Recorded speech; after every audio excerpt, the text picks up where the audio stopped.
y partamos. Bien, vamos a hacer un repasito de 5 minutos, algunas cosas, ¿no? Partimos con el Evangelio de San Juan, analizando en 2 clases atrás los primeros 20 versículos y aprendiendo qué es lo que significaba palabra de Dios para un judío cristiano de la época. Y entendiendo de que San Juan escribió su evangelio para que lo entendiera su comunidad, o sea, eso era lo que ellos entendían cuando leían el comienzo del Evangelio de San Juan. Después vimos cómo más o menos se conoció históricamente el Evangelio de San Juan, que había una comunidad que no sabemos cuántos eran, arrancaron a Éfeso por persecuciones y trajeron un evangelio que era desconocido. Ya. Y analizando el evangelio este mismo empezamos a descubrir más o menos de cómo se debe haber generado ese evangelio.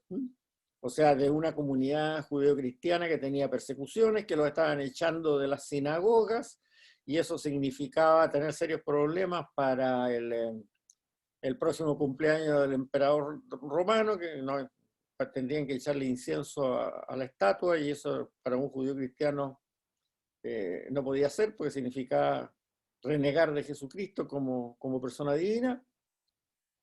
Entonces, en esa angustia tremenda parece que se refleja en el Evangelio de San Juan, y dijimos que estaba más orientado a tratar de que esa comunidad no apostatara que a convencer a paganos o a otras gentes a aceptar a Jesús como una persona divina. O sea, era para mantener la comunidad más bien, más que expandir la comunidad. Se veía claramente el objetivo que podía ser así el Evangelio. También analizamos la situación histórica que se tenía con las comunidades judías en ese momento, el asunto de las decisiones que tomaron los rabinos en Yamné, no lo vamos a ver de nuevo, pero eso está bien documentado. Les dije un libro editado por un profesor de una universidad israelita judía actual, que se puede comprar, está en castellano, es muy bueno, eso lo explica muy bien. Y las consecuencias que trajo esto para las relaciones entre ambas religiones cuando Constantino se convirtió al cristianismo, porque no existía diferencia en ese momento. Y ahí vino una revancha atroz por parte de personeros eclesiásticos que ya la comentamos también. Y decíamos que la ubicación geográfica más probable de donde estaba la comunidad juánica y cuando se escribió el Evangelio, y que se refleja esa situación histórica, que se conoce por historiadores no cristianos, digámoslo así, es por ahí por las alturas del Golán, la Gaulanítide, donde había un liderazgo de una familia, Samaris, judía, que peleó en la guerra del año 70, no a favor de su pueblo, sino que fue la única, el único lugar donde se dio eso, a favor de los romanos. Entonces los romanos, en gratitud, le permitieron a esa familia seguir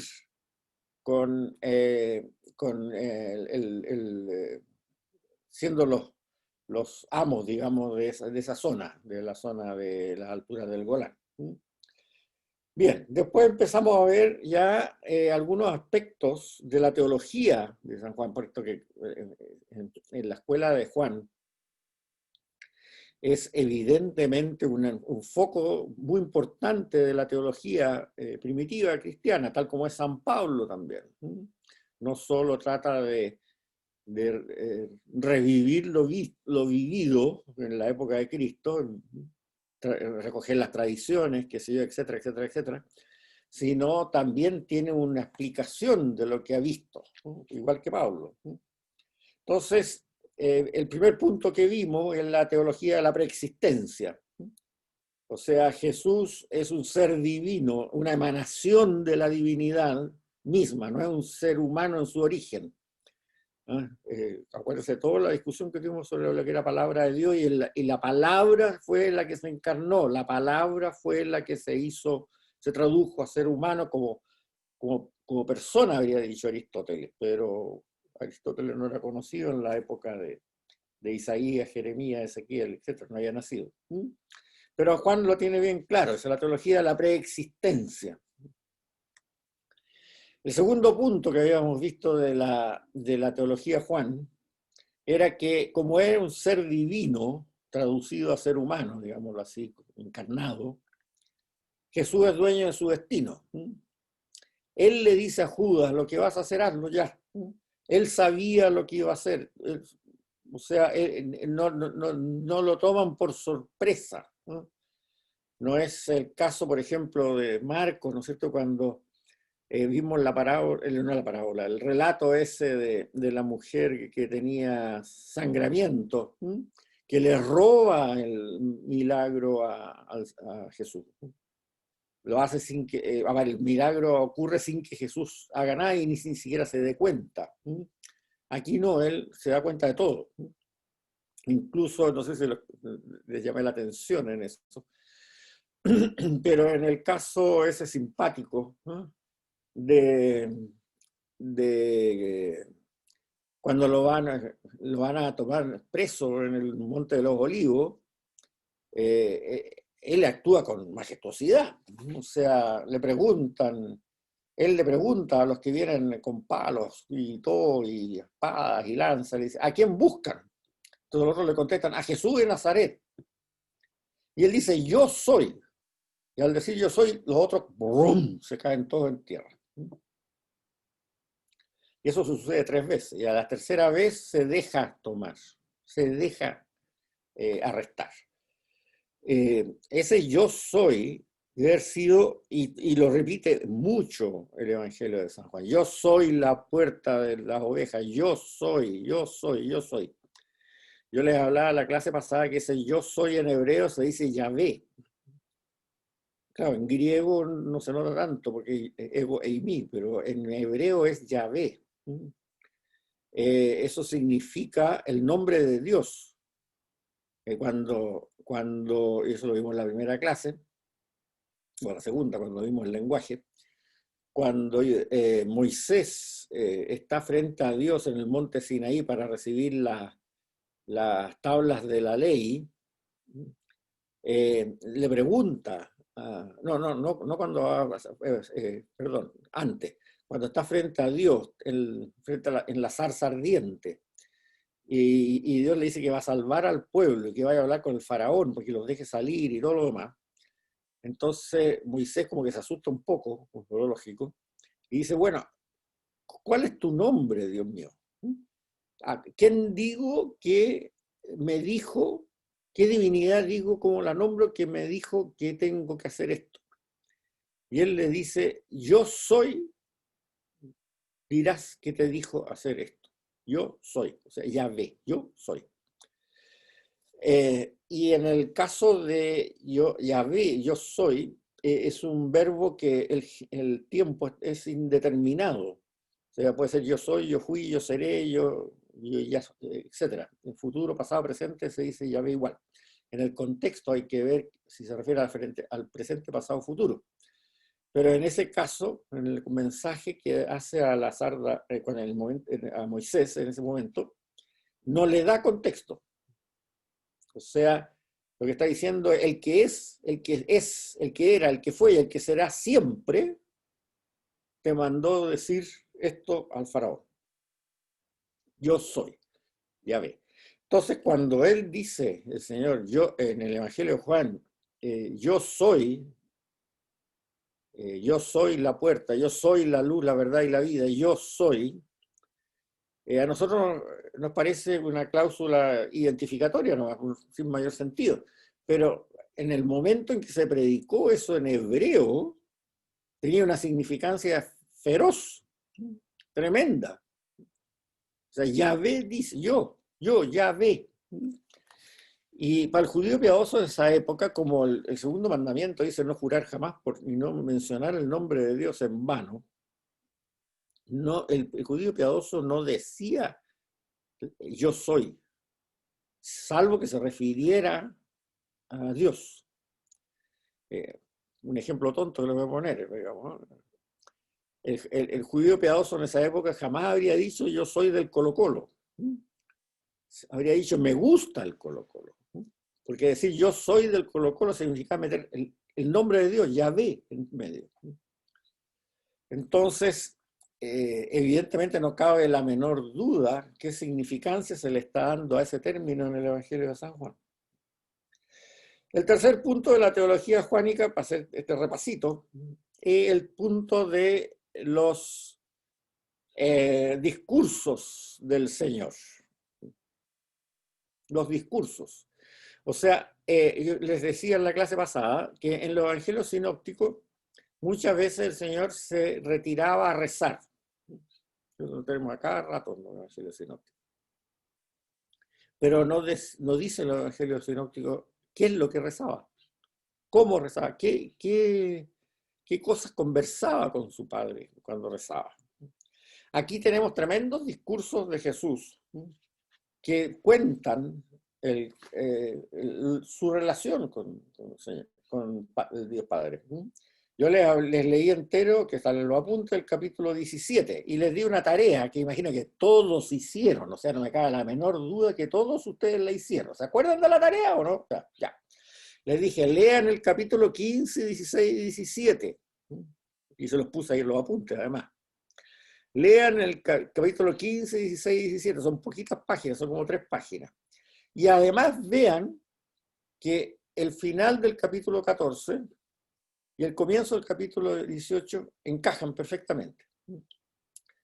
O sea, este capítulo 15, 16 y 17, que son esta tremenda oración, este tremendo discurso que hace el Señor en la última cena. Lo hace en la última cena, pero al final el capítulo 14 termina que ellos se van del local de la última cena. Entonces queda ahí, bueno, pero normalmente se interpreta como que lo hizo en la última cena, que muestra su relación con Dios Padre y lo que dice. Eso es absolutamente único en el Evangelio de San Juan. O sea, los sinópticos dicen que rezaba, pero no que. Y aquí en cambio tenemos ejemplos varios. Este no es el único discurso de este tipo, sino que tenemos varios ejemplos en el Evangelio de San Juan de lo que él conversaba con su Padre. Y es muy interesante porque muestra la intimidad de Jesús. Bueno, si alguno se olvidó hacer esa tarea, por favor hágala para la próxima clase porque va a aprender mucho. Gracias. La otra cosa que decíamos de este Evangelio es que obviamente tiene una visión marcadamente, llamamos post-pentecostal. O sea, la visión teológica que tiene ya está iluminada por el Espíritu Santo en Pentecostés. No es una visión que traten de, digamos, de recordar lo que dijo él, poniéndose en la mentalidad de cuando estaban antes de Pentecostés, ¿no? Está abiertamente interpretativa post-pentecostal. Y ahí veíamos como ejemplo de esto la parábola de la oveja perdida. Y leíamos, y se las leí, la oveja perdida relatada por San Mateo y cómo la relata San Juan. Parece rarísimo, para el que no entiende cómo se hizo esto, que se refieren al mismo hecho. Sin embargo, sí, se refieren al mismo hecho, a la misma parábola, al mismo dicho. La diferencia es que Mateo está mostrándosela para alguien que no conoce el mensaje de Cristo y por lo tanto trata de mirarlo desde el punto de vista de cuando él, la mentalidad que Mateo, él mismo, tenía al momento que escuchó esta parábola. ¿Ya? En cambio, Juan relata el hecho que le interesa a él de esta parábola, que es quién es el pastor fiel, quién es la puerta. ¿Y por qué no relata la parábola? Porque él sabe que su comunidad, ya sabían de la parábola, él la habían escuchado un montón de veces, ya sea por el mismo Juan o porque llegó a la tradición oral o porque conocían el Evangelio de Mateo. O sea, la comunidad juánica puede haber conocido los sinópticos. No hay ninguna objeción en eso. Lo que sí que está claro es que al revés no es cierto. O sea, los sinópticos no conocían la tradición de Juan. Entonces, bueno, lo que cuenta Juan no es el relato de la parábola, sino que es ¿quién es el buen pastor? Y el buen pastor es Él, solamente Él, el que dijo yo soy. Por eso que lo recalca tanto. Yo soy la puerta del rebaño, yo soy el buen pastor, etcétera, etcétera. Y así lo dice cientos de veces, bueno, no serán cientos, pero decenas de veces en el Evangelio de San Juan. Y eso yo soy para una comunidad judeo-cristiana en que se lo explicaron en hebreo, es potente, es una reafirmación muy potente. Y al final, por ejemplo, se dice claramente, también se los leí, yo no hablé por mi cuenta, dice el Señor. El Padre que me envió me encarga lo que debo decir y debo hablar. Y su encargo es vida eterna. Lo que yo lo digo como me lo ha dicho mi Padre. O sea, ahí hay una comunidad de ambos, diríamos nosotros personas hoy día, pero en esa época no se tenía esa claridad filosófica. Como le digo, Aristóteles no entraba en esta cultura todavía. Bien, sigamos. Y Juan también muestra claro la misión de Jesús y cómo lo ve desde el punto de vista como Mesías. Hay una cita que se las puse ahí. Tanto amó Dios al mundo que entregó a su Hijo único para que quien crea en él no muera, sino que tenga vida eterna. Dios no envió a su Hijo al mundo para juzgar al mundo. Es interesante, el juicio no. Sino para que el mundo se salve por medio de él. O sea, el Hijo de Dios, esa persona divina, esa palabra divina encarnada, vino para que el mundo se salve. ¿Y cómo se salva? El que cree en él no es juzgado. El que no cree ya está juzgado por creer en el Hijo único de Dios. O sea, él vino para transmitirnos la fe. Y la fe en el sentido hebreo, o sea, no, aquí sale la palabra creer porque viene del griego esto, pero acuérdense lo que hablamos del lenguaje. En hebreo esto se predicó diciendo, el que tiene fe en él. ¿Cuál era la fe en el sentido de la mentalidad hebrea? El que es leal a él, el que adhiere a él, el que se comporta como él, ya está juzgado. La luz vino al mundo y los hombres prefirieron las tinieblas a la luz, y sus acciones eran malas. Quien obra mal detesta la luz y no se acerca a la luz. En cambio, el que obra conforme a la verdad se acerca a la luz para que vea claramente que todo lo que hace, está de acuerdo con la voluntad de Dios.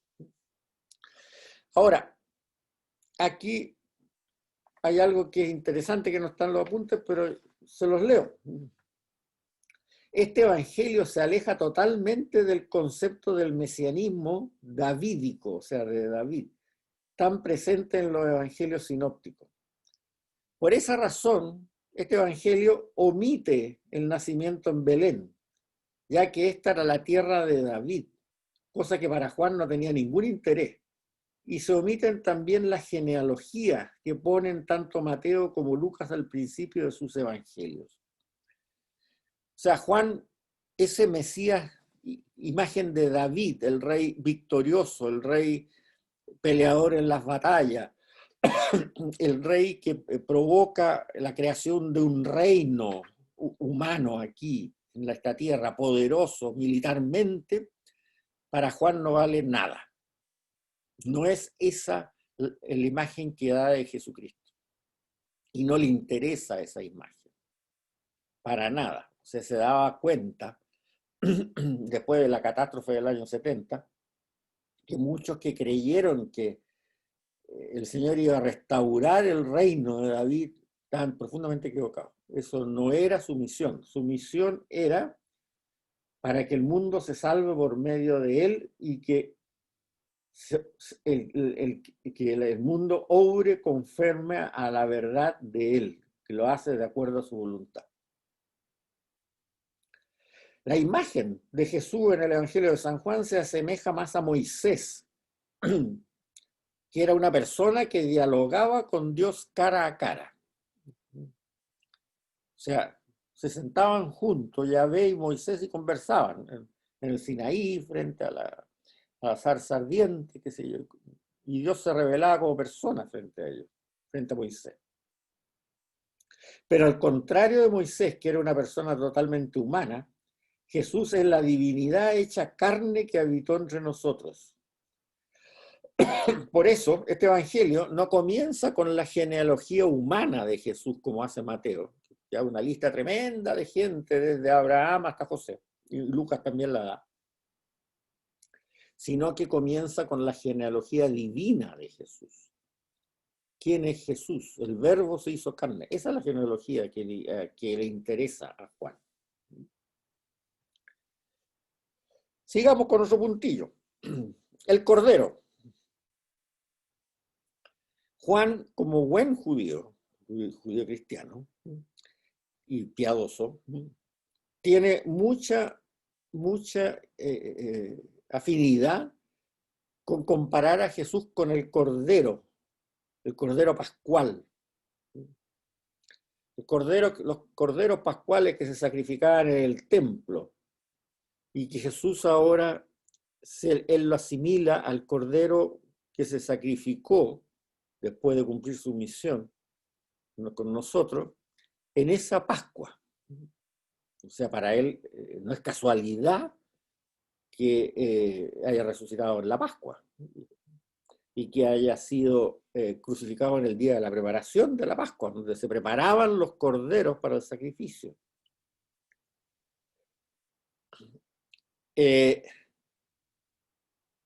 Y por eso también que después adhiere a la posición mayoritaria del judío-cristianismo de esa época, que ya no era necesario el templo para de ahí para adelante. Lo vimos esto cuando vimos la carta a los hebreos, acuérdense. Porque ya, ¿qué más ibas a sacrificar? ¿Qué cordero ibas a sacrificar en la Pascua si ya él mismo se había ofrecido para culminar su vida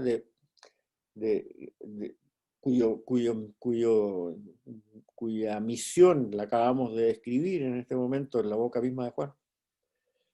¿Qué más sacrificios pascuales ibas a celebrar?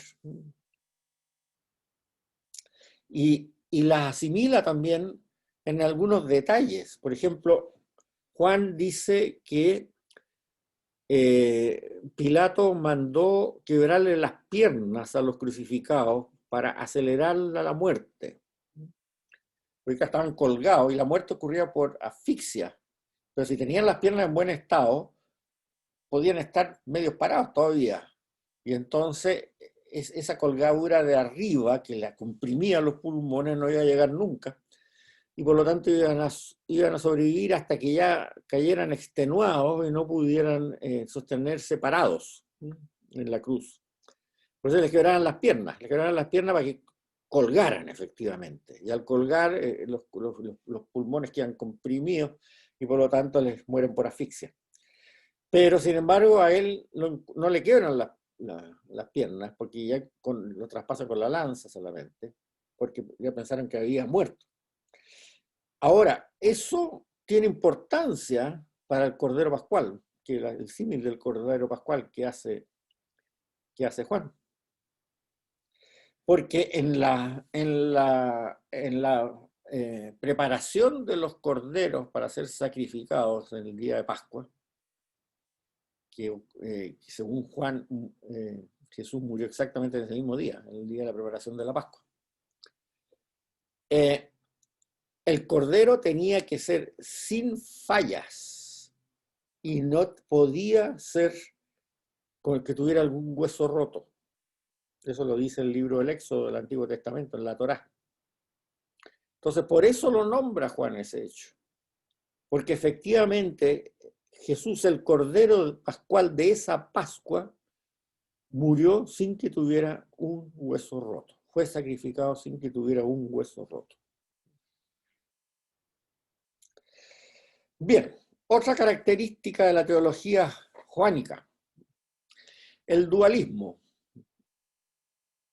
Ya lo habíamos dicho algo esto de cuando hablamos de que este evangelio habla de los judíos y no de los fariseos, de los saduceos, qué sé yo, etcétera, como hablan los, eh, los sinópticos. Bueno, el dualismo es algo que aparece en los tiempos que se llaman apocalípticos, ¿no? En la teología bíblica y en la literatura apocalíptica. Y vamos a verlo, no sé si hoy mismo o la próxima clase, porque tenemos que ver el Apocalipsis de Juan precisamente después, más adelante. El dualismo es que no hay términos medios. O todos son buenos, buenos, buenos, buenos, o todos son malos, malos, malos, malos, malos. No hay grises, no hay gente intermedia. Y eso ocurre en lo que se llaman tiempos apocalípticos, que hay literatura apocalíptica y todas estas cosas, en que se provoca porque la comunidad que está en esa situación tiene una angustia atroz, atroz, por el peligro que tiene. Entonces no hay medias tintas, tú estás con lo bueno o estás con los malos. Pensemos, por ejemplo, en Siria, cuando los bombardeos atroces que hay. Para los que están abajo sufriendo los bombardeos, que son familias que les matan a lo mejor a algún adulto, o que les cae una bomba y se les destruye la casa, y a lo mejor quedaron huérfanos los niños de la casa al lado y los tienen que cuidar ellos, qué sé yo, y están viviendo en un sótano en medio de ruinas, etcétera, etcétera, etcétera. Para esas personas solamente existen los buenos y los malos. ¿Y cómo se diferencia? Es muy simple. Los buenos son los que estamos abajo sufriendo todo eso y que no tenemos ninguna culpa, no tenemos nada que ver con todo eso. Tiran bombas, ¿no? Pero esos son los buenos. Y los malos son los que están arriba en los aviones tirando bombas. Y no hay categoría intermedia. Son o los que tiran bombas o los que sufrimos las bombas. Esos son la mentalidad apocalíptica que se llama, dual, del dualismo absoluto. No se ponen en la mente de que el piloto que está tirando bombas a lo mejor es una persona que no querría tirar las bombas, sino que pues, si no lo fusilan, o qué sé yo, algo por el estilo. No, él es el malo que está tirando bombas y nosotros aquí somos los buenos que estamos recibiendo las bombas. Ese dualismo se nota mucho en el Evangelio de San Juan. Por eso que es un evangelio con características apocalípticas. Y no es extraño que el mismo autor después, o la misma escuela, porque en realidad la misma escuela, haya escrito también el libro del Apocalipsis y el Nuevo Testamento. Y la última cosa que les leí, por ejemplo, se ve bien claro, ¿no? El dualismo, la luz y las tinieblas. La luz vino al mundo y los hombres prefirieron las tinieblas a la luz. O sea, la luz o la oscuridad absoluta. No hay intermedios. Y a cada rato dicen los hijos de la luz y los hijos de las tinieblas. Ahora, ese ambiente apocalíptico fue bastante común en esa época, como vamos a ver cuando expliquemos el Apocalipsis. Y la comunidad de Qumran, por ejemplo, la comunidad de los manuscritos del Mar Muerto, ahí cerca de Jerusalén, era una comunidad apocalíptica. Que sus escritos lo dicen claramente, o sea, lo dijo la luz, lo dijo las tinieblas, no hay nadie intermedio. Incluso fue tal el espíritu apocalíptico que lo que se supone de esa comunidad es que ellos eran originalmente ciudadanos comunes y corrientes, eran esenios que vivían en Jerusalén, en las ciudades, qué sé yo, etc. Pero sin embargo se sintieron que estaba tan podrido el ambiente en Jerusalén que salieron y se instalaron en el desierto, en una comunidad ahí, que vivían familia, porque en el cementerio se han encontrado cuerpos de varones, de mujeres, de niños, que se familias, no era un convento en el sentido como nosotros pensamos, sino que una comunidad que se retiró al desierto para poder vivir de acuerdo a sus principios, que eran muy, muy pietistas, pudiéramos decir así, porque ya el ambiente de Jerusalén religioso resultaba intolerable. O sea, por eso que lo reflejan en sus escritos. Cuando, si algún día hacemos un curso del Antiguo Testamento, al final se estudian los textos de Qumran. Bien, vamos a otro punto de la teología juánica. Voy a darme vuelta aquí en los apuntes. ¿Dónde están ustedes? Aquí. Para los que están medio perdidos, estamos en la mitad de la página 114. La escatología presente o escatología ya realizada. Ese es un punto que es muy interesante y que es propio de Juan y que no está de acuerdo con lo que dice Pablo. La cristología de Juan, voy a decir un nombre técnico aquí, asume, o sea, la descripción que hace de Cristo, la cristología de Juan, asume lo que se llama la escatología, vale decir, la teología sobre los últimos tiempos, el juicio final y todas esas cosas. Juan considera, al igual que Pablo, el envío de Jesús a la tierra como el acontecimiento salvífico por excelencia. Ahí están de acuerdo. Sin embargo, para Pablo siempre considera que falta algo. El retorno de Jesús al juicio y el juicio final en los últimos tiempos. En cambio, Juan no toca ese tema. Para nada. No falta nada. Lo acabamos de ver, por ejemplo. El juicio consiste en esto, que la luz vino al mundo y los hombres prefirieron las tinieblas a la luz. En cambio, el que obra conforme a la verdad se acerca a la luz y ya está listo. Y lo dice más claro ahora también. En esa cita que les pongo ahí. Les aseguro que quien oye mi palabra y cree, que oye mi palabra y cree, o sea, cree en el sentido que yo les decía, digamos, hace su vida de acuerdo a mi mensaje, tiene ya la vida eterna y no es sometido a juicio, sino que ha pasado de la muerte a la vida. Así como el Padre posee vida en sí, del mismo modo hace que el Hijo posea la vida en sí, y puesto que es el Hijo del hombre, le ha confiado el poder para juzgar. O sea, y eso lo dice un montón de partes, algo parecido. Ahí les puse varias citas por si ustedes quieren seguirlas. No es que no diga que Jesús no va a venir de nuevo en gloria y majestad al final de los tiempos. Sí, va a venir. Y de hecho en el Apocalipsis lo dice claramente. Pero el juicio ya ocurre al momento que la persona muere. Y ese ya no es sometido a juicio posterior, dice ahí. Tiene la vida eterna y no es sometido a juicio posterior, sino que ha pasado de la muerte a la vida. Entonces, bueno, ¿cómo se ha tratado de resolver esta diferencia de opinión? La verdad que la Iglesia se dio cuenta efectivamente que hay una diferencia de opinión entre Pablo y Juan. Y no se pronunció. Si nosotros vemos el credo corto que tenemos ahora, que es del siglo II, lo que dice, y vendrá a juzgar a los vivos y a los muertos. O sea, habrá un juicio para vivos y muertos. Sí, sí, pero no dice cuándo. La Iglesia es bien prudente en ese sentido. No vendrá el último día a juzgar a los vivos y a los muertos. No. Vendrá o vino, qué sé yo, a juzgar a los vivos y a los muertos. Punto.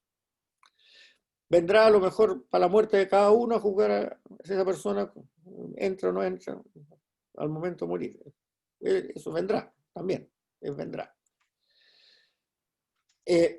Pero es claro que hay una diferencia de opinión. O sea, para Pablo falta todavía un juicio final. O sea, los muertos están esperando ese juicio final. Y eso es algo que en muchas iglesias protestantes, sobre todo los evangélicos, son de esa línea. En cambio, para Juan no, esa persona murió, fue juzgada y ya pasó de la muerte a la vida si hizo lo que Dios le dijo que hiciera. Ahora, está bien, en el credo nuestra iglesia no se pronuncia, la iglesia cristiana inicial no se pronuncia sobre el tema.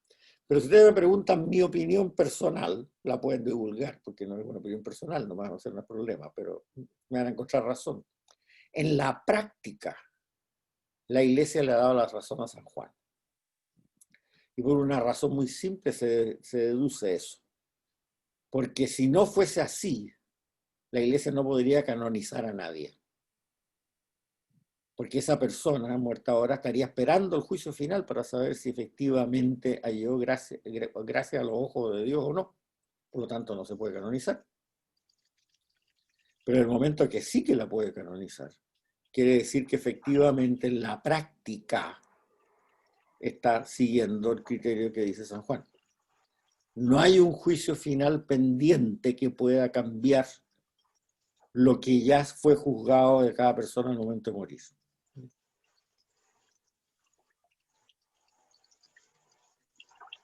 Es una opinión personal, pero yo creo que es bastante obvia.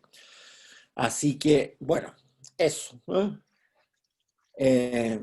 Pero es curioso porque efectivamente hay una diferencia de opinión que a lo mejor ni siquiera, ni Pablo ni Juan estaban conscientes de esa diferencia de opinión, porque además, como decimos, es una buena muestra, además que Juan no estuvo en Éfeso cuando estaba Pablo, porque si no, habrían conversado, habrían dicho, oye, bueno, aquí tú dices esto, yo digo todo otro, ¿qué es lo que pasa?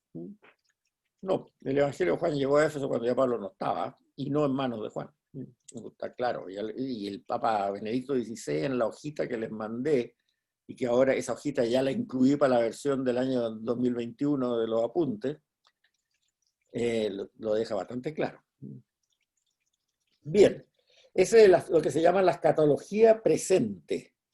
O sea, no es un hecho futuro que va a ocurrir en los últimos tiempos desde el punto de vista de la salvación y desde el punto de vista del juicio. Es presente. Es típico de Juan. Y ahí, como les digo, en esa línea que está subrayada en los apuntes, en la línea 1, 2, 3, 4, 5, 6, de abajo para arriba, hay una cantidad enorme de citas que ustedes las pueden revisar todas y todos dicen lo mismo. Yo ahí cité a una nomás, para no llenar tanto de papel. Ahora, otra cosa que es interesante también en el Evangelio de Juan es algunos aspectos respecto a la historia relatada. Tampoco coinciden mucho en algunos aspectos con los evangelios sinópticos, pero no es esencial eso ya. Eso ya es absolutamente... Y además, como les decía, la tradición oral no necesariamente se refiere a un hecho. El mismo hecho el Señor lo puede haber predicado en lugares distintos y con una forma verbal ligeramente diferente, y eso no implica ningún problema, porque es mientras el mensaje esté claro y sea el mismo, no hay ningún problema en eso. Pero efectivamente es una tradición diferente.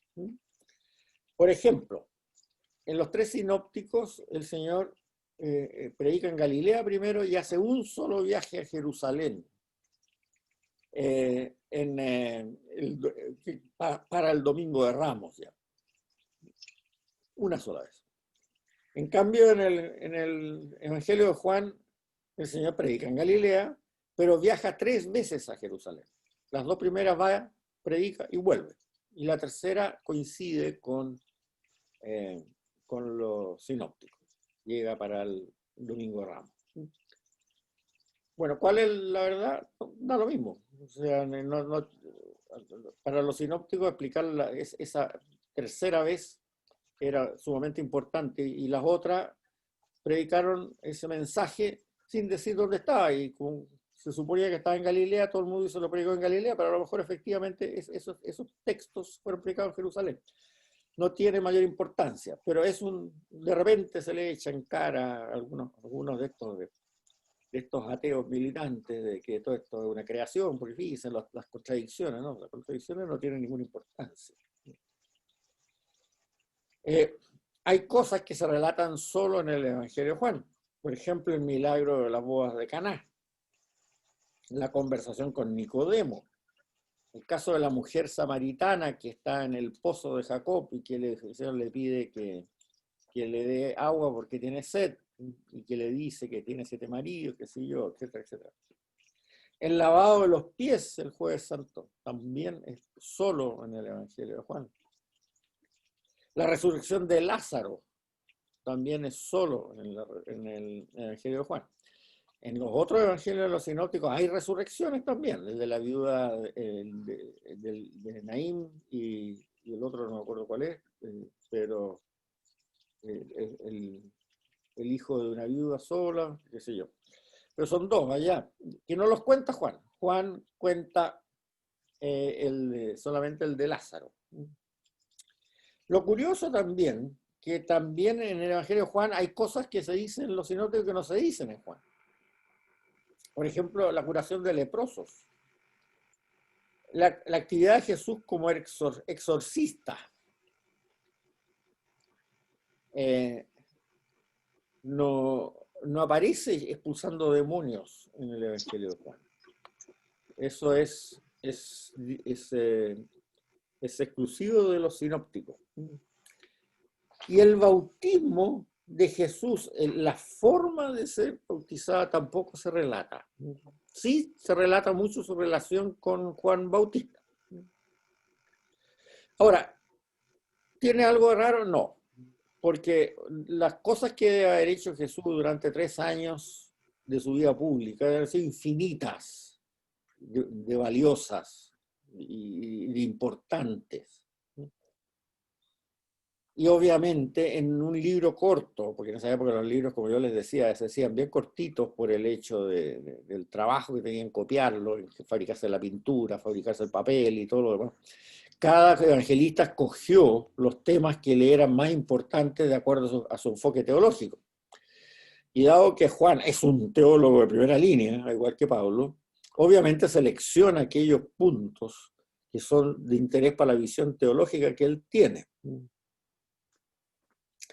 Sin embargo, el Evangelio de Juan es muy riguroso en los detalles geográficos y temporales. O sea, no cabe la menor duda que quien lo escribió sabe muy bien lo que escribió y lo vio y lo oyó. Es muy riguroso. Por ejemplo, mucho más riguroso que Marcos, para poner un ejemplo, y que Lucas, que se supone que ellos no necesariamente fueron conocedores de Jesús de primera mano, porque ya sabemos por lo que dijo Papías, ¿no es cierto?, que Marcos lo que hizo fue poner por escrito la predicación de Pedro. Y Lucas él mismo dice en su prólogo que él lo que ha querido hacer es una historia real de las diversas tradiciones que corrían por escrito en su tiempo. O sea, era un historiador, tal como nosotros habíamos dicho cuando hablamos de ese autor. Bueno, el Evangelio está compuesto de varias capas, ¿no? Que lo pueden leer ustedes, no dice nada especial. Hay una investigación muy interesante de Zenén Vidal, el mismo que hizo esta restauración yo les mandé de las cartas de Pablo en forma cronológica. Se parte con un evangelio de los signos, que se llama, que relata 7 signos, no le llama milagros, signos que demuestran que Jesús era efectivamente Dios. Y después se le van insertando estas meditaciones, estos discursos de Jesús que relata un testigo de la oración y de lo que él hablaba con su padre. Bueno, eso más o menos lo pueden ver ustedes. Le hice una pequeña reseña ahí, y con la carta no con la carta, con lo que les mandé del Papa Benedicto queda suficientemente claro. Vamos ahora a las epístolas. Las epístolas se nota claramente, sobre todo la primera, que está hecha por la misma pluma de los discursos del Señor, no del Evangelio de los signos, pero no del Evangelio de los signos primitivo, pero sí de los discursos del Señor. O sea, el redactor puede haber sido el mismo. Y la teología, si se entiende bien, es la misma. Pero ¿qué pasa ahí? Bueno, llega esta comunidad a Éfeso, por allá por el año 85, como habíamos dicho, o 90, con este evangelio, y ese evangelio se empieza a propagar ahí y en otras ciudades cerca, como un bestseller, digamos, así para decirlo en términos modernos hoy día. Y surge inmediatamente una interpretación herética, y es bastante lógica. Resulta que Éfeso y las ciudades cercanas, ¿no es cierto?, eran comunidades no judeocristianas, sino que eran comunidades de origen pagano. Y para el pagano que había aceptado el mensaje de Cristo, había un punto que le era tremendamente difícil de aceptar, por su mentalidad, y que era cómo un Dios deja que lo maten de esa manera, que lo crucifiquen. Eso era intragable. Lo aceptaban porque encontraban muchas cosas buenas también en este mensaje, pero era algo que en el fondo de su corazoncito decían, no, no puede ser. Porque estaban acostumbrados los dioses del Olimpo, ¿no? Y eso, ya sabemos lo que hacía Zeus, ¿no?, cuando de repente alguien lo contradecía en el mundo, tiraba un rayo nomás de arriba y hacía pebre a los que le querían hacer daño, le querían decir algo que él no estaba de acuerdo, algo por el estilo. Los dioses tienen esa herramienta. ¿Cómo va a ser posible que un dios, y el único dios todavía, se deje crucificar? ¿Por qué no tiene un rayo? Entonces, esa herejía que está históricamente reconocida en esa zona, y se piensa que es por la llegada de este evangelio, se llama la herejía doceta. ¿Y qué es lo que dice la herejía doceta, o el docetismo? Dice que Jesús no era perfecto ser humano, sino que tenía apariencia de ser humano nomás. O sea, él se dejó crucificar porque no sufrió nada en la cruz, nada, nada, nada, nada. Entonces, da lo mismo, o sea, era una enseñanza nomás para que nosotros nos comportáramos igual que él, pero él no sufrió nada en la cruz, porque no era ser humano, era un espíritu que hacía que lo viéramos como ser humano. Y eso también encajaba bien en la mentalidad de la mitología griega, porque muchas veces la mitología griega nos dice que Zeus se enamoraba de alguna lola humana, buena mocita, y engendraba hijos con ella, y esos hijos después eran los héroes, o sea, los semidioses, Hércules, que sé yo, otros más allá. Pero en ninguna parte se decía que él se encarnara para hacer eso, sino que tomaba una apariencia falsa de ser humano y dejaba la embarrada con la lolita y después se volvía al Monte Olimpo y ahí nacía un semidios, los héroes, Hércules y otros más. Entonces, Aquiles, Hércules, en fin, hay un lote. Entonces, pensaban así, y pensaban que esa era la razón por la cual aparentemente había habido una crucifixión, pero no era tal. Los romanos pensaron que habían crucificado a Jesús nomás, pero crucificaron a un fantasma que no era ser humano. Entonces ahí les empezó a calzar esta cosa a muchos paganos, en la herejía doceta que se llama.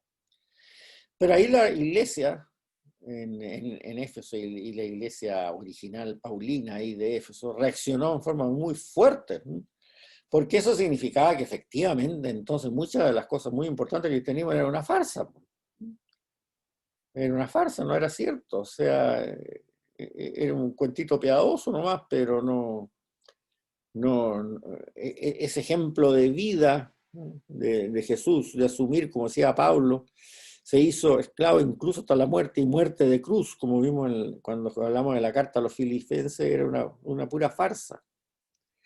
Entonces ahí empieza el problema para la comunidad juánica. Y eso es lo que trata de arreglar el autor de las 3 epístolas, las 3 cartas, que él se firma como Juan el presbítero, Juan el anciano, y que ya no les voy a tocar el tema de nuevo porque yo creo que lo hemos hablado varias veces, Papías nos dijo claramente que eran dos personas diferentes. Eso también lo dice claramente el Papa Benedicto en el texto que yo les envié por email. Papías conoció a Juan el anciano, ya sea en la casa de ¿cómo se llama?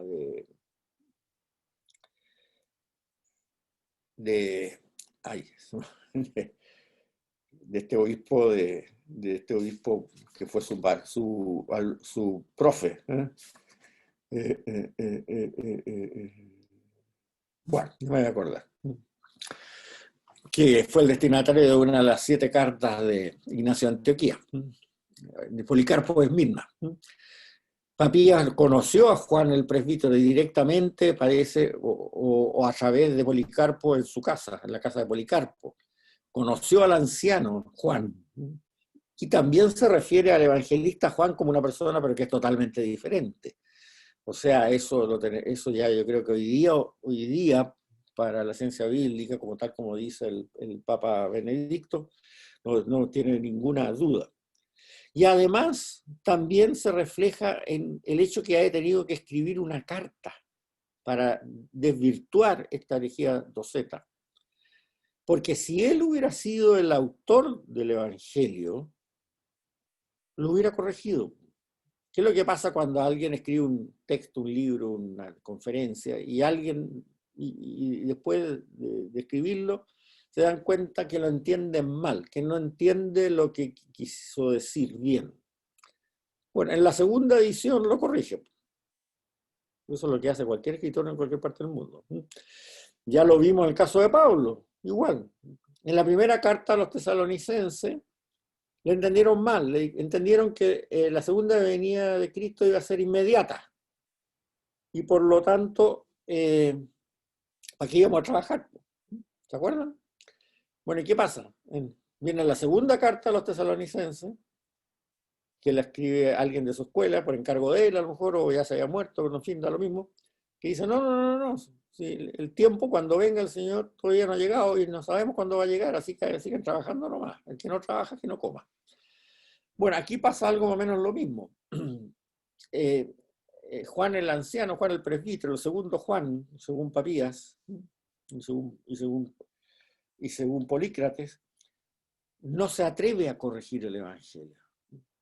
Tal como el autor de la segunda carta a los tesalonicenses no se atrevió a corregir la primera carta a los tesalonicenses por esa ambigüedad, sino que escribe otra.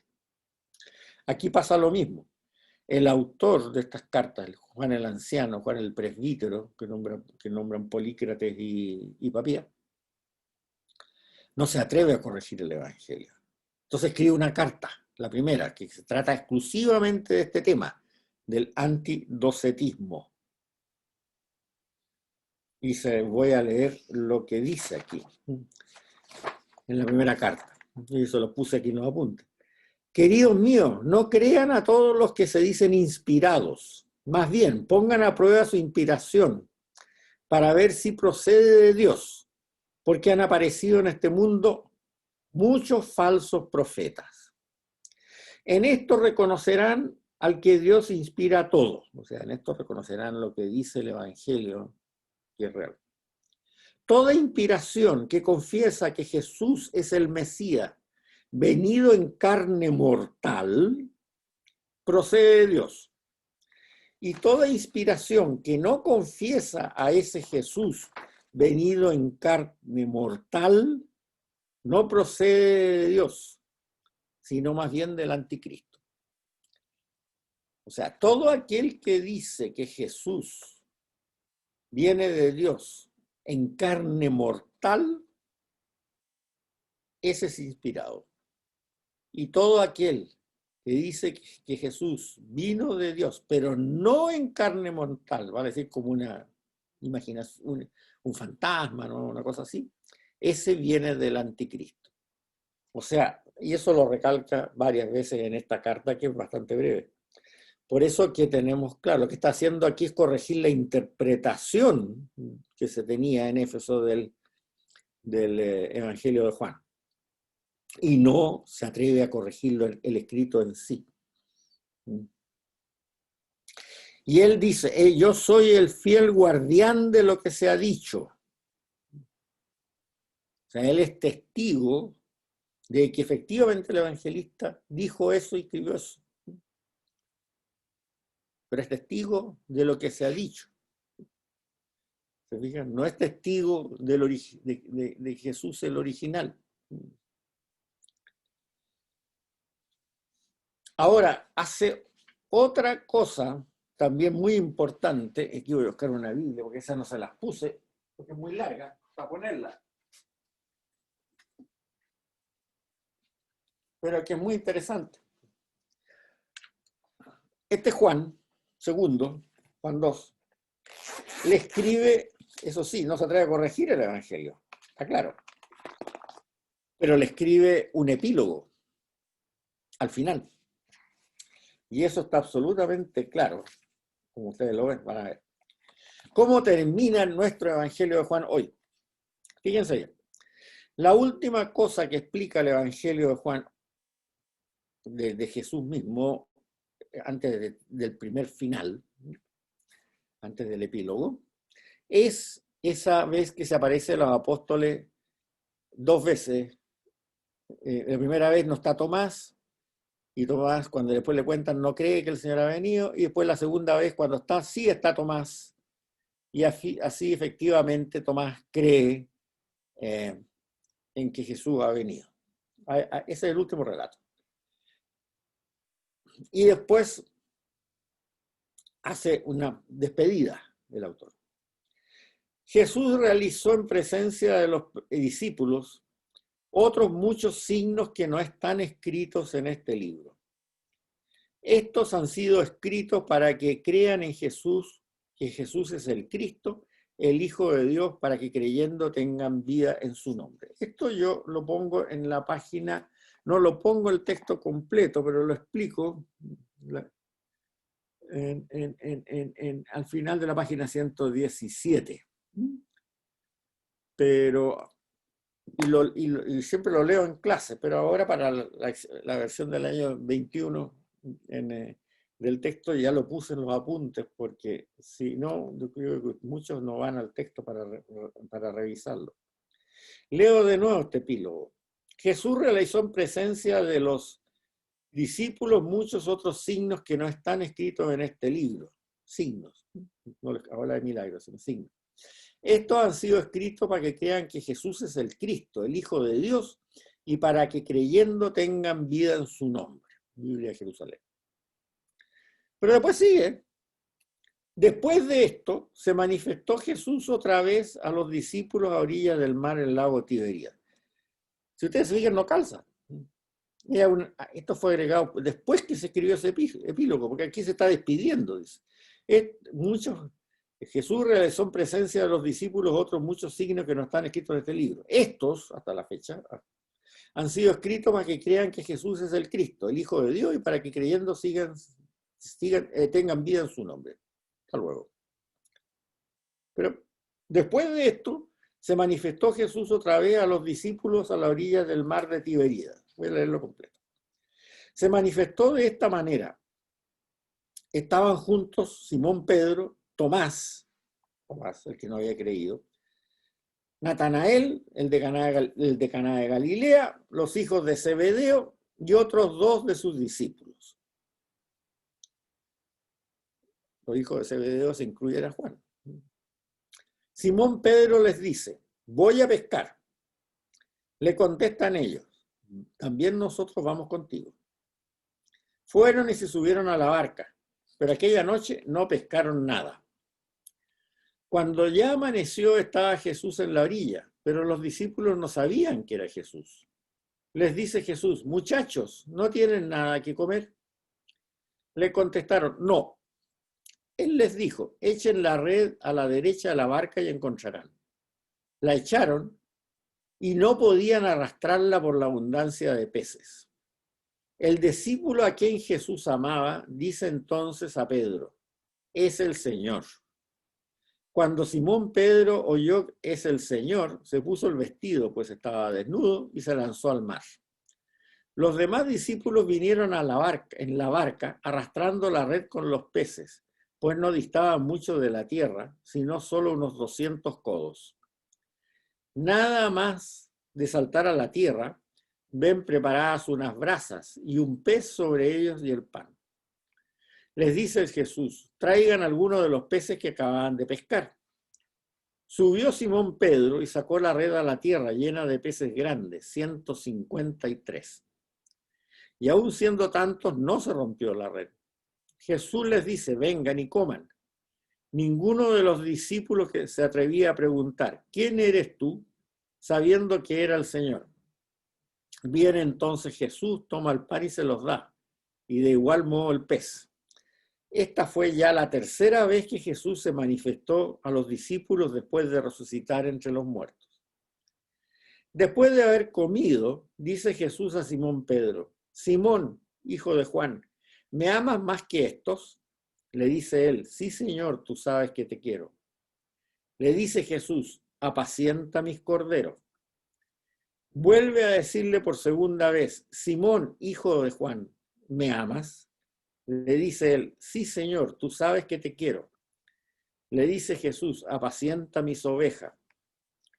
Le dice Jesús por tercera vez, Simón, hijo de Juan, ¿me quieres? Se entristeció Pedro que le preguntara por tercera vez, ¿me quieres? Y le dijo, Señor, tú lo sabes todo, tú sabes que te quiero. Le dice Jesús, apacienta mis ovejas. En verdad te digo, cuando eras joven tú mismo te ceñías e ibas a donde querías, pero cuando llegues a viejos extenderás tus manos y otro te ceñirá y te llevará donde tú no quieras. Con esto indicaba la clase de muerte con que iba a glorificar a Dios. Y dicho eso, añadió, sígueme. Pedro se vuelve y ve siguiéndole detrás al discípulo a quien Jesús amaba. Además, que durante la cena se había recostado en el pecho y le había dicho, Señor, ¿quién es el que te va a entregar? Viéndolo Pedro dice a Jesús, Señor, ¿y este qué? Y Jesús le respondió, si quiero que se quede hasta que yo venga, ¿qué te importa? Tú sígueme. Corrió pues entre los hermanos la voz que este discípulo no moriría. Pero Jesús no había dicho a Pedro, no morirá. Si quiero que yo quede hasta que yo venga, ¿qué te importa a ti?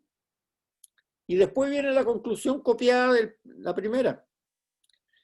Este es el discípulo que da testimonio de estas cosas y que la ha escrito. Nosotros sabemos que ese testimonio es verdadero. Hay además muchas otras cosas que hizo Jesús.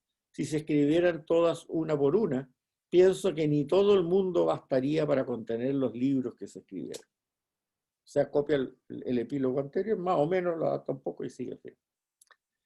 Bueno, este segundo final, este epílogo grande, está hecho con su no sé qué, obviamente. Y ese no sé qué está bien claro si se entiende el problema que acabamos de describir que ocurrió en Éfeso, el docetismo. Fíjense bien. Primero,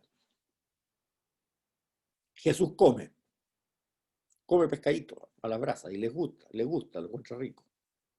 Los fantasmas no comen, porque no tienen cuerpo que alimentar. Por lo tanto, Jesús en esta tierra, encarnado, era perfecto ser humano. Y eso, el presbítero, si nosotros pensamos que esto fue agregado posterior del Evangelio en la época ya de Éfeso, por el anciano Juan 2, tiene una lógica bien clara. No, señores docetas, ustedes están absolutamente equivocados. El Señor comió pescado después de resucitado.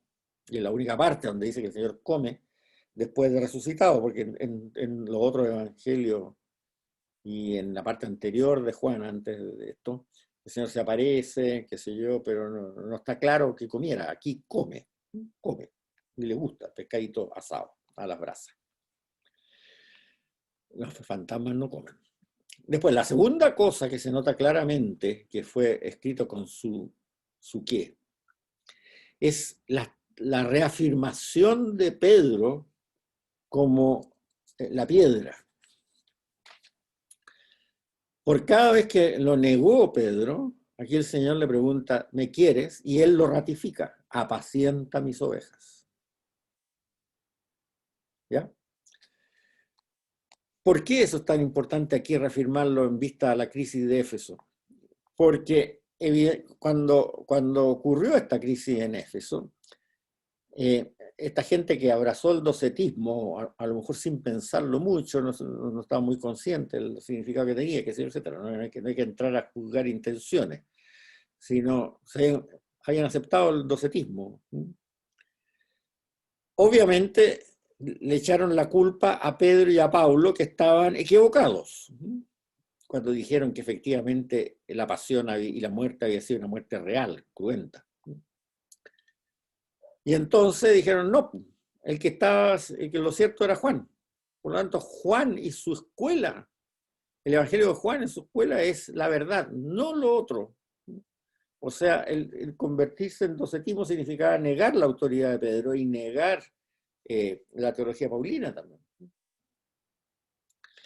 Entonces, por eso que este relato que se transmite aquí como original del Señor, y que está aquí claritamente expuesto, muy claro, de la pacienta mis ovejas, 3 veces, es la ratificación de Pedro como Cefas.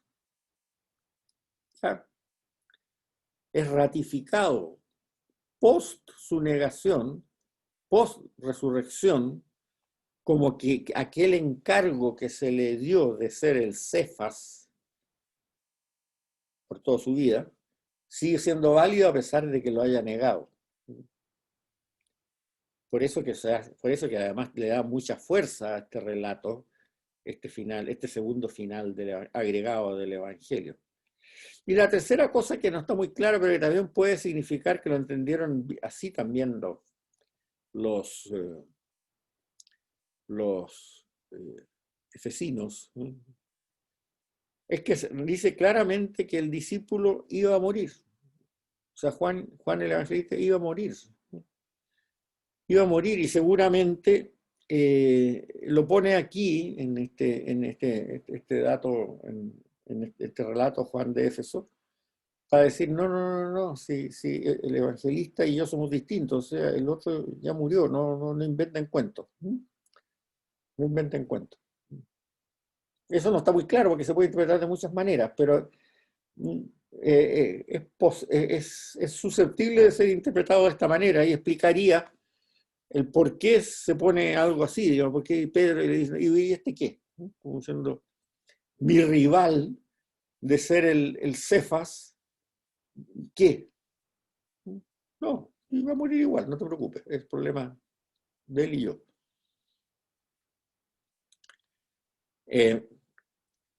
Pero está claro de que este capítulo 21, que es el segundo final, es agregado posterior. Como les digo, la conclusión al final del capítulo 20 está sumamente clara. Lo explico mejor en la versión para el año 21. Pero si ustedes van al relato, van a encontrar que está clarito. Entonces, tenemos aquí el caso, ¿no es cierto?, de una correcta interpretación que se hace del Evangelio a posteriori por una persona de su escuela, clarito, porque es exactamente la misma escuela, sobre cómo debe ser interpretado el Evangelio, evitando el docetismo y evitando el negar y por supuesto rechazando el que se haya negado que sea Cefas el verdadero, que sea Pedro el verdadero Cefas después de sus 3 negaciones. Ahora, esto trajo consecuencias históricas también y que están en la historia de la Iglesia, como lo vamos a ver en unas pocas clases más. Los 3 evangelios sinópticos se aceptaron inmediatamente como inspirados por la Iglesia en el siglo I. Sin embargo, el Evangelio de Juan se tardó un poco esa aprobación, tuvo discusiones, y las discusiones derivaban precisamente por ese tufillo, como dicen algunos teólogos, doceta que tiene. O sea, los discursos del Señor, si ustedes leen y hacen la tarea ahora, que yo les dije que hicieran para la clase pasada, la hacen de nuevo, leer capítulo 15, 16, 17, efectivamente lo ponen en una forma a él tan elevada, tan poderosa, que dice, bueno, y este señor efectivamente tenía cuerpo humano, fue crucificado realmente, o cómo puede ser que haya permitido que lo crucificaran a una persona que tiene que presenta una imagen tan poderosa y tan elevada en su propio discurso, en su propio evangelio. Pero sin embargo, Juan de Éfeso no corrige la redacción, no se atreve a hacerlo, porque él es un testigo de que eso se dijo, ya sea por la predicación de Juan el Evangelista, o que tal como Marcos es nada más que el transmisor de la predicación de Pedro. Él no va a corregir nada de lo que dijo Pedro, aunque se interprete mal. ¿Me entienden? Esa es su papel. Lean de nuevo el capítulo 17, que yo se los puse en los apuntes unas páginas más atrás. Efectivamente, da esa imagen. Por lo tanto, es bastante posible que griegos que estaban acostumbrados a que los dioses tiraran rayos cuando la gente se portaba mal, no aceptaran esa realidad de la encarnación real de Jesucristo, sino que creyeran que efectivamente era un fantasma. Por eso es que ese evangelio se demoró un poco en ser aceptado. Y hay un documento que nosotros lo vamos a ver en la clase, no sé si la próxima o la subsiguiente, en que se muestra la lista de los libros que formaron el Nuevo Testamento, que es la lista que es la de hoy día, que es lo que se llama el Canon de Muratori. En ese documento, que es de fines del siglo I, principios del segundo, por ahí, pero muy principios si acaso, se dice claramente, los tres evangelios sinópticos no los llama sinópticos, Mateo, Marcos y Lucas, claramente son los evangelios del Señor. Y cuando dice, y también el evangelio de Juan, dice sí, y también el evangelio de Juan, y da un par de argumentos. O sea, como diciendo, sí es, pero todavía está medio en duda. ¿Eh? Y era por ese olor 2Z que todavía tenía. Por eso que si ustedes leen ahora la primera carta de Juan, y se la recomiendo que la lean, la primera epístola de Juan, que está en la Biblia a continuación de los evangelios, que es cortita, tiene 4 o 5 páginas nomás, hace tanta énfasis en eso, en la humanidad real de Cristo. Porque ese fue un problema, se le interpretó mal. Bien. Y de ahí la iglesia siguió exactamente en lo mismo.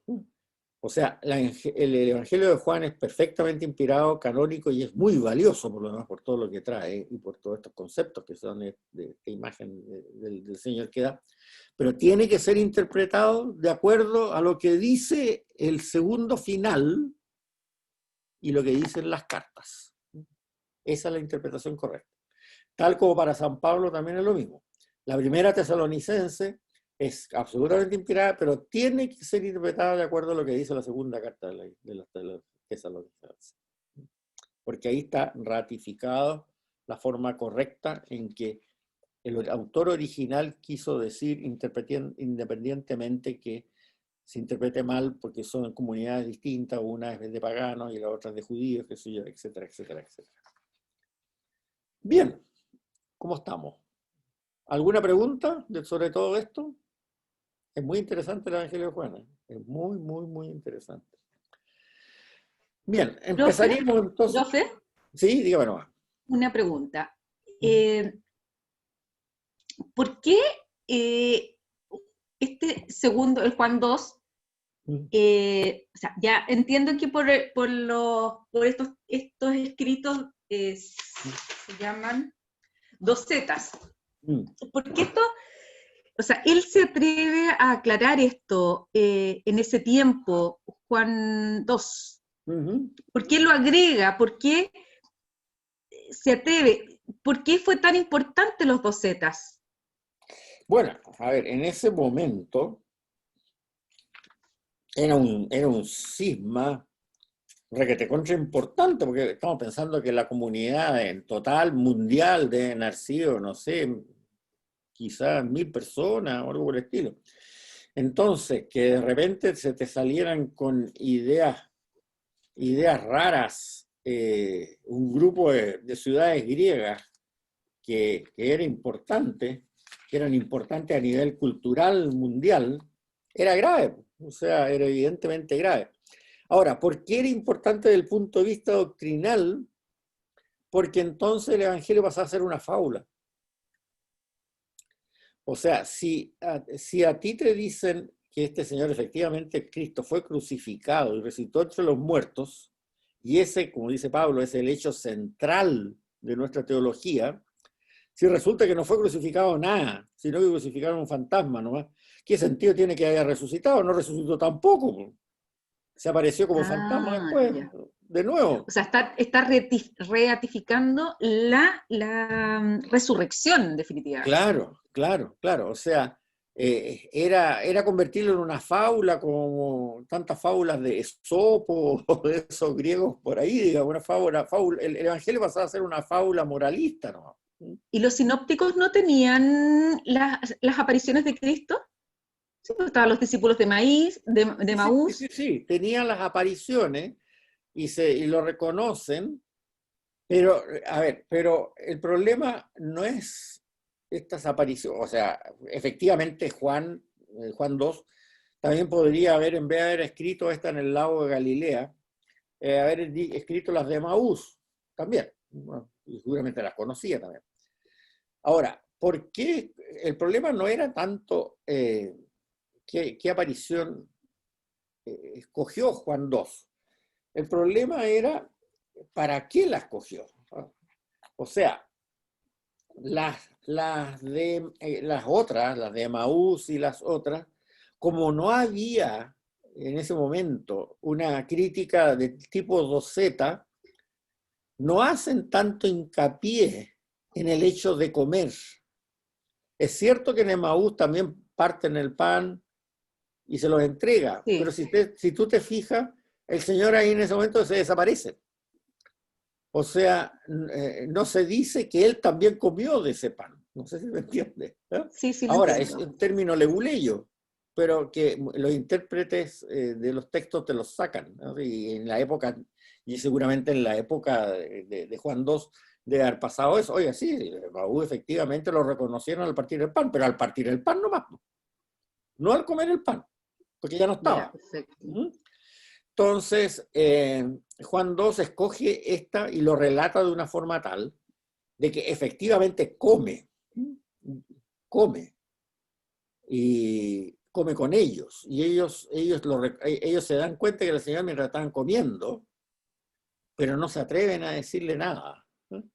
Y además ahí relata este segundo hecho, que es la ratificación de Pedro, que en el caso de los sinópticos parece que como no están referidos a los 2Z, no era un problema grave. No era un problema grave. En cambio, aquí en Efesos sí que era un problema grave el asunto de Pedro, porque se estaba negando la autoridad de los evangelos sinópticos que derivaban de Pedro, Marco lo dice clarito, y se estaba negando también la autoridad de Pablo. Ah, ya. Entonces, el segundo final, este agregado de Juan II, tiene su misión específica, está bien escogido lo que él dice como para destrozar o sea, no destrozar, la palabra es muy medio fea, desvirtuar una tendencia docética. ¿Está claro? Sí, Sí, sí, nomás. a mí me llama mucho la atención y es muy lindo. Siempre me ha gustado mucho las tres afirmaciones del Señor con Pedro. El me amas, lo encuentro realmente como llega al alma.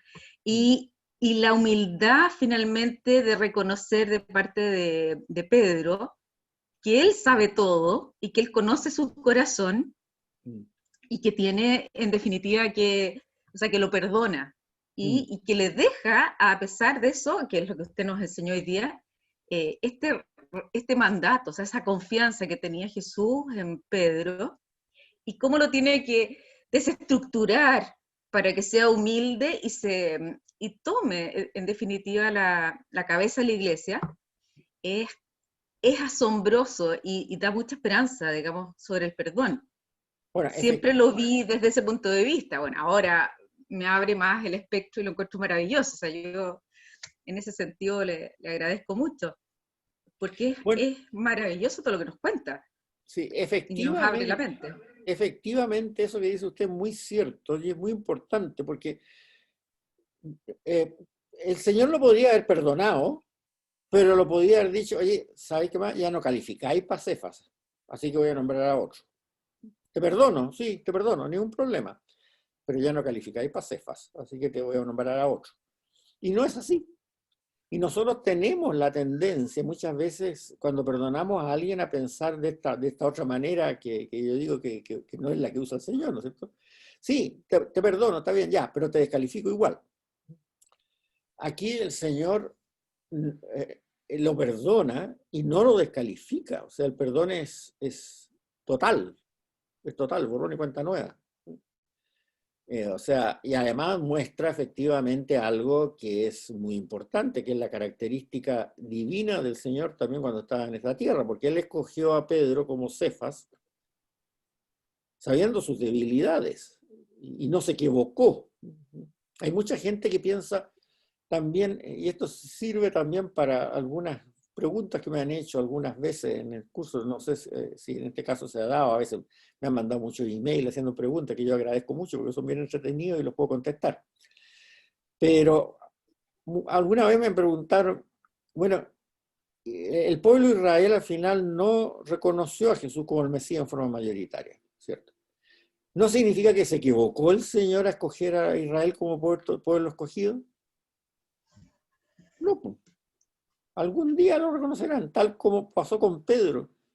Pedro también negó al Señor 3 veces ahí, y ante el público todavía, ¿no es cierto? Entonces no significa, a pesar que lo haya perdonado, pues, que el Señor se equivocó en elegir a Pedro como Cefas.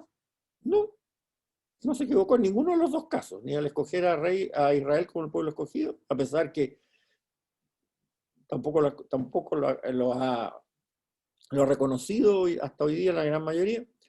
Y tampoco se equivocó al escoger a Pedro como Cefas, independiente que lo haya negado después 3 veces. No se equivoca. Lo que pasa es que el perdón es muy fuerte, el perdón del Señor, porque es un perdón que se ratifica la misión que tuvo esa persona o ese pueblo. No se desvirtúa esa elección, ni de Pedro ni del pueblo de Israel, ni del pueblo judío. Es un perdón que no desvirtúa una decisión. Como decía San Pablo, los dones y las elecciones del Señor son irrevocables. Lo dice la carta a los romanos, son irrevocables. ¿Por qué? Porque Él sabe a quién escoge y sabe las debilidades que tiene. No le preocupa. Por algo lo escoge. No sé si les queda más claro. Bien. Es apasionante en todo caso, toda la historia esta. Es bien interesante. Vamos a quedar hasta aquí, pero les quería decir que teóricamente nos quedaba una clase, pero yo creo que nos quedan 3 o 4, así que me imagino que no tienen problema de seguir con algunos sábados de octubre, ¿no? No, yo ninguno. Porque no, es imposible terminar en la próxima. Pero ya no nos queda poco, porque nos queda el Apocalipsis nomás, y nos quedan algunos capítulos finales que son importantes, como el problema del canon, el problema de los evangelios apócrifos y las conclusiones, que no las quiero decir en forma apresurada. Entonces yo creo que nos quedarán hasta como el 20 de octubre, una cosa por el estilo. ¿Ya? Eso, listo. Muchas gracias a todos. ¿Y el Antiguo Testamento cuándo empezaría? No sé. Bueno, lo discutimos de aquí al 20 de octubre. Ya, No hay ok. No. Oiga, y tiene un mail pendiente mío. No le puedo creer. Mándamelo de nuevo. Sí, que quedó de pensarlo, pero no para voz alta, por favor. Gracias, Juan Ignacio. Mándemelo de nuevo por si acá. Ya, le voy a poner repetición. Eso, póngale repetición. Vale, sí. Ya. Ahora me acuerdo de él, pero ya no sé dónde está ya. Ya, yo creí que todavía estaba pensando, dije, hoy que se ha demorado. Listo. Gracias entonces a todos. Listo, muchas gracias, don Ya. Juan Ignacio. Chao, Juan Ignacio, Luego. gracias. Adiós. Oh, gracias. Muchas gracias, chao. Chao. Chao, gracias, gracias Juan Ignacio. Chao, Gil. Chao.